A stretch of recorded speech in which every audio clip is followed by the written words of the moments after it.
Hello everybody, and welcome to the Tuesday edition of Video Clips. And I have just a few announcements, as I always do.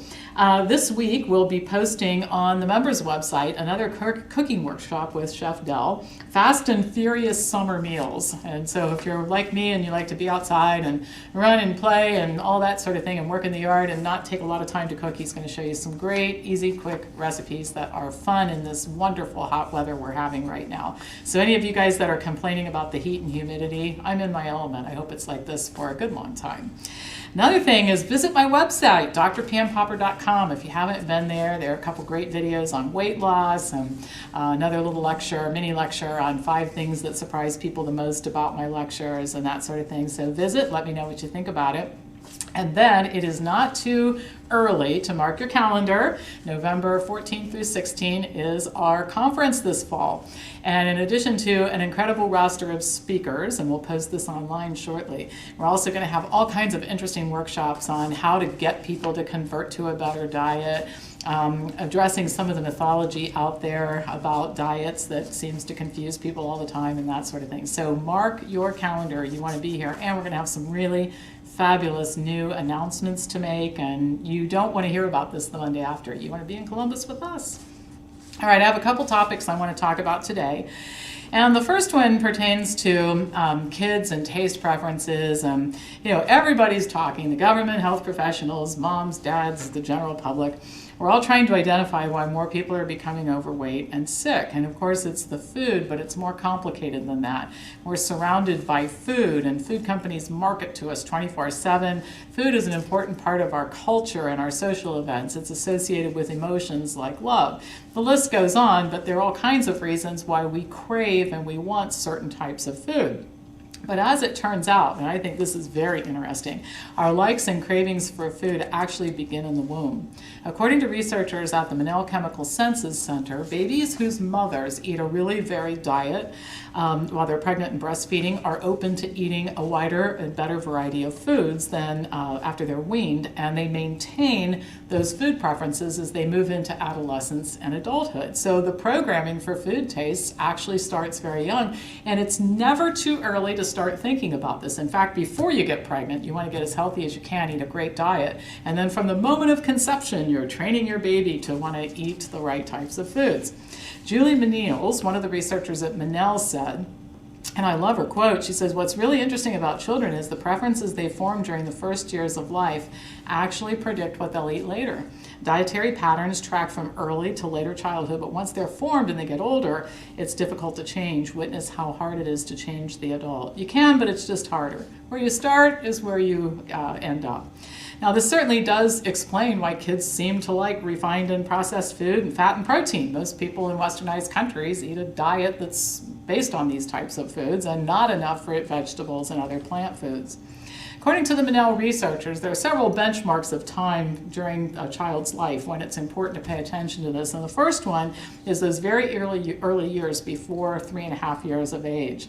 And the researchers explain that as children are, eat in the womb or are exposed to foods in the womb, and then through breastfeeding, learning how to like the foods that the mother is eating is nature's way of making sure that the baby is going to want to eat the foods as the child grows that are available in the local food supply. Of course, the problem is that babies are learning that the foods that they like are cheeseburgers, French fries, and toaster pastries. The researchers add that the flavors that babies and toddlers are exposed to also create an emotional attachment, and that's and they point out that one of the disadvantages of formula feeding is that they don't get exposed to a wide variety of foods and tastes and flavors. It's just the same thing every day. So they're not getting hooked on fat, protein, and some of the other bad stuff, but they're also not getting a wide variety of healthy foods and tastes that they would get in breast milk. Studies conducted at Monell have also looked at other reasons why kids choose the foods they choose. I don't think anybody's going to be surprised at this. If you read The Pleasure Trap, you know a little bit about what I'm talking about here. But one is that sweet foods have been found to have an opiate effect on babies and children. For example, babies cry less, and small kids will leave their hands in really cold water for a longer period of time if you give them something sweet to eat at that time. Additionally, another discovery at Monell is that the same effect effect is not necessarily as strong in overweight or obese children. They need to consume more sugar in order to have that opiate effect, which may be one of the ways in which they become obese, is the need to eat more to get the same pleasurable feeling. Well, all this boils down to this issue. Moms particularly, all parents, but moms particularly, have a unique opportunity to program their children to prefer healthy foods, literally from conception and throughout childhood. But if you have already gone astray on this issue, and a lot of us did, don't feel so bad. It's perfectly possible to change taste preferences in both children and adults. And the process is called neuroadaptation. It means that over a period of time, you learn to adjust to new flavors of foods. And it's a survival mechanism. You know, a lot of times as we were wandering the earth and food was not so plentiful and we were subject to natural disasters, you know, if we're living over here and the food is, we like this food, but it floods over here and we have to go live over there, getting used to that food is an important part of our survival. So you can program people to like different foods. And in fact, we even have studies showing that within a matter of a few hours, even fruit flies will adjust to different food in the diet. So it's never too early to start, but the other thing is it's never too late to start to get children and adults to eat a healthy diet. Okay, so the next topic I want to move on to, this is the first study I've seen about this issue that I'm going to talk to you about, and I'm really excited about it. Doctors and researchers are paying more attention to this incredible bacterial colony that resides in the gastrointestinal tracts of humans. And they should, because as it turns out, these bacteria do so many things. They act as a barrier function to keep undigested food and toxins from getting into the bloodstream. They facilitate the absorption of nutrients from food. They play a large part in regulating our immune system. And actually, they play a role, either directly or indirectly, in almost all human functions. So building and maintaining these colonies should be a priority and something that we pay a lot of attention to. Now, I'm going to step out to the side for a second and say I'm always looking for a way to get people to exercise. I've always said it's the hardest thing I have to do in my office every day is get people moving. But here's a reason to become physically active. People who exercise more have more diversity of gut bacteria than people who don't. And the reason that's important is because we know that healthier people have more variety of gut bacteria than unhealthy and overweight people. Their diversity is much lower. So in this particular study, researchers analyzed stool and blood samples from 40 elite male rugby players, and then they measured them against 46 controls.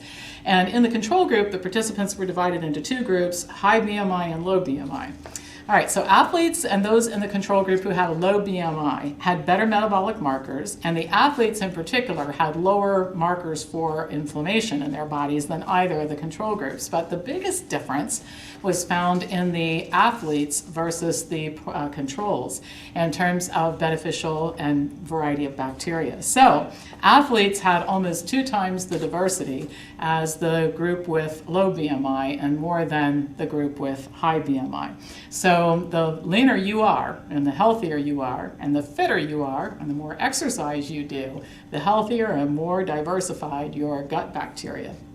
So diet is a known has a known effect on the composition of beneficial bacteria, starting with even breastfed infants have better bacterial colonies than formula-fed infants. So that diet difference really starts at an early age. But this is the first article that I've seen showing that exercise can have a profound effect also.